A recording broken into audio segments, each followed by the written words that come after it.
Hey everyone, welcome back to your favorite pirate crew. Today we are going to uncover what Luffy is missing to be considered a real emperor of the sea. If you would like to see more about One Piece in our channel, please leave your thumbs up and subscribe to join our pirate crew.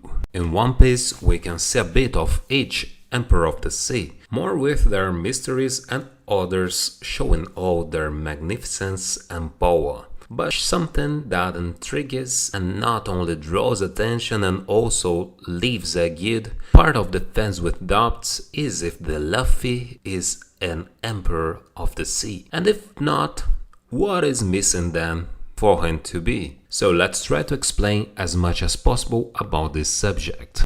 First of all, we should point out what the emperors of the sea are in One Piece. The emperor of the sea are the most powerful pirate captains in the world, each with their own territories and dominions. They are not allies to each other, quite the contrary, although they would be more like rivals than enemies. And let's start talking about the Emperor of the Sea with an honorable mention. Edward Newgate, better known as Whitebeard, was the captain of the Whitebeard pirates and the one who came known as the strongest man in the world and the closest man to One Piece after the death of Gold D. Roger.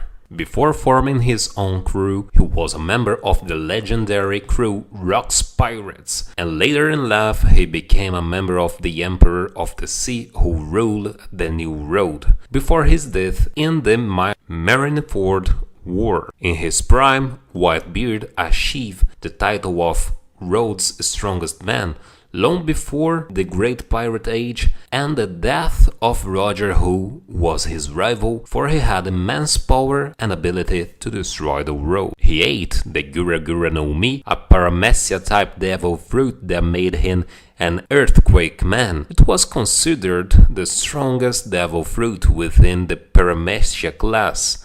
According to Sengoku, Whitebeard had the power to destroy the world. With the power of his devil fruit, Whitebeard could create absurdly powerful shockwaves by breaking the air like glass. These shockwaves were consequently redirected to the ground, resulting in severe earthquakes. If it reached the bottom of the sea, it generated huge tsunamis. He could create these shockwaves in mid-air, rendering any attack from the air ineffective. He could also use these shockwaves to attack enemies directly, both generalized and specific targets. After Ace's death, Whitebeard tried to stop Akainu but was attacked by Kizaru. In episode 484, instead of blowing off half of Whitebeard's face, Akainu only managed to remove part of Whitebeard's mustache. Instead, Akainu successfully punched another hole in Whitebeard's dorsal and visibly filled it with magma. In addition, the battle between Whitebeard and Akainu continued for longer, with Whitebeard launching more attacks against the Admiral. The fight between Whitebeard and Blackbeard is extended in the anime.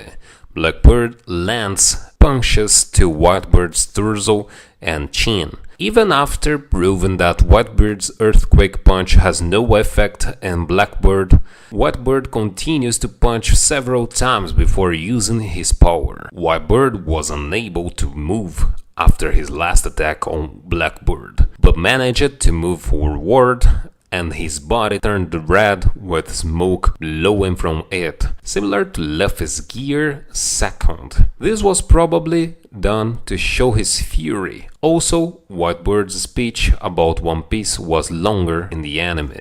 Now that I've made honorable mention of an Emperor of the Sea who is no longer with us, let's start talking about the current Emperors of the Sea. And at the end, I will answer the video's original question. So stay tuned and stay until the end. And let's start our list with the infamous Marshall D. Teach. For those who don't know who he is, the guy is basically evil incarnate in person. He's darkness itself, everything evil enrolled in this man. But joking aside, he's better known as Blackbeard. He's the admiral of the Blackbeard pirates and emperor of the sea. He is also the first and only person in history known to have the powers of 2 devil fruits. These devil fruits are the Gura Gura no Mi, yes, the same devil fruit that was used by Whitebeard. After his death, Marshall used an unknown method to steal the Gura Gura no Mi from Edward Newgate, who himself claimed that with the power of darkness that reduces anything to nothing, combined with the power of earthquakes that brings destruction to everything, he was truly invincible and the strongest. He also has the ability to use armament haki and observation haki. He uses menton claws on his left hand, 3 pistols strapped to his belt. His accuracy with them is not fully shown, as he was only seen emptying his ammunition into Whitebeard at close range. In the Marineford war arc, he appeared later in Marineford, having arrived to see the death of his former captain. He's seen with the new recruits from Impel Down. Blackbeard then tells Sengoku that the only reason he got the title of Shichibukai was to gain the means to enter Impel Down, and is glad that he no longer needs the title, having lost his composure. Blackbeard's orders to his men are to shoot everything that remains of his former captain. Despite this, Whitebeard accomplished his death with his final words, stating that Blackbeard is not the one Roger is waiting for. Afterwards, Blackbeard was in shock to see that Whitebeard died and standing up. Despite this shock, Blackbeard and his crew quickly covered Whitebeard's body with a black cloth, which Blackbeard entered briefly. Not only the power of Yami Yami no Mi, but also of Gura Gura no Mi, inexplicably managed to extract it from Whitebeard's body. With a powerful laugh, Blackbeard proclaims all present and to everyone watching that from that moment on, this was his era. During the tournament of Mera Mera no Mi, Dressrosa, Teach was overheard discussing the possibility of recruiting Kuzan to join his team with Jesus Burgess via Dandanmashi, to which Burgess stated that the former admiral could not be trusted. When Burgess announced that Luffy had arrived, Blackbeard greeted the young witch-he pirate and expressed surprise that he was a fighter in the tournament.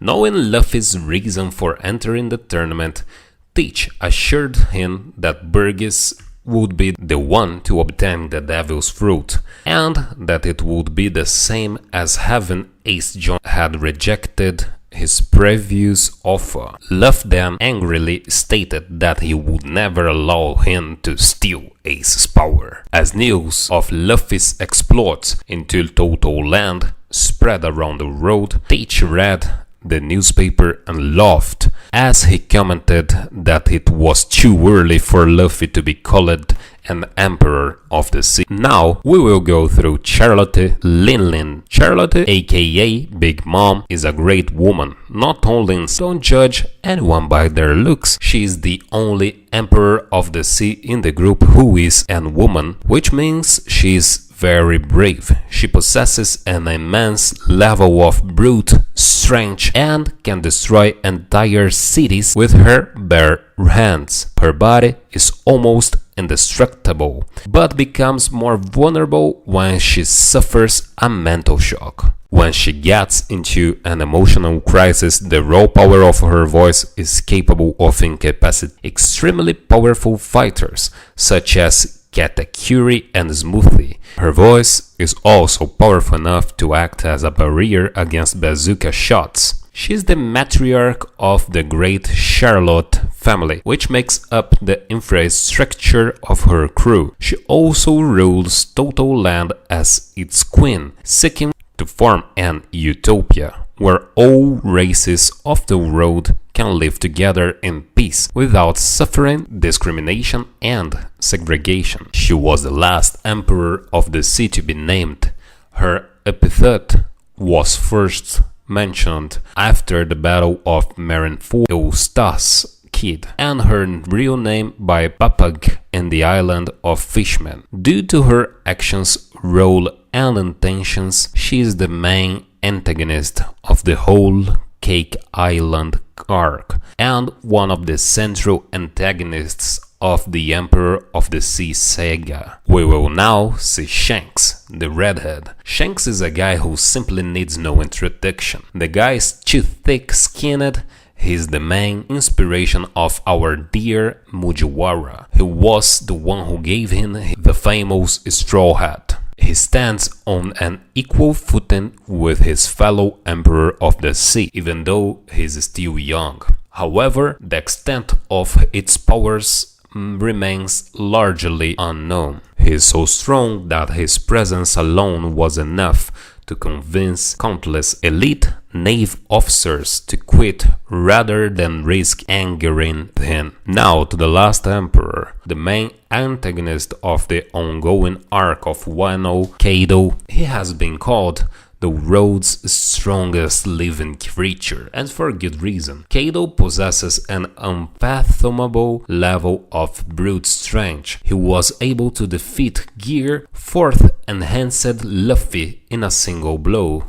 Kaido possessed great speed. He was able to travel several meters for his nearly indestructible body, being immune to damage and conventional to execution 40 times, and has survived them all. When they tried to hang him, the chain broke. When they tried to impale him, the spears broke. When they tried to cut off his head, the blade broke. Most notably, Kaido survived a 10,000-meter fall with only a minor headache. The only person known to harm Kaido was Kozui Oden, who used the famous Emma blade. Now, the essential point. What is missing for Luffy to be the Emperor of the Sea? We have to remember that Luffy is already considered by some people, but for this to be definitively realized in the work, it would be his victory, or with the defeat of these two, in my opinion, he would be considered the 5th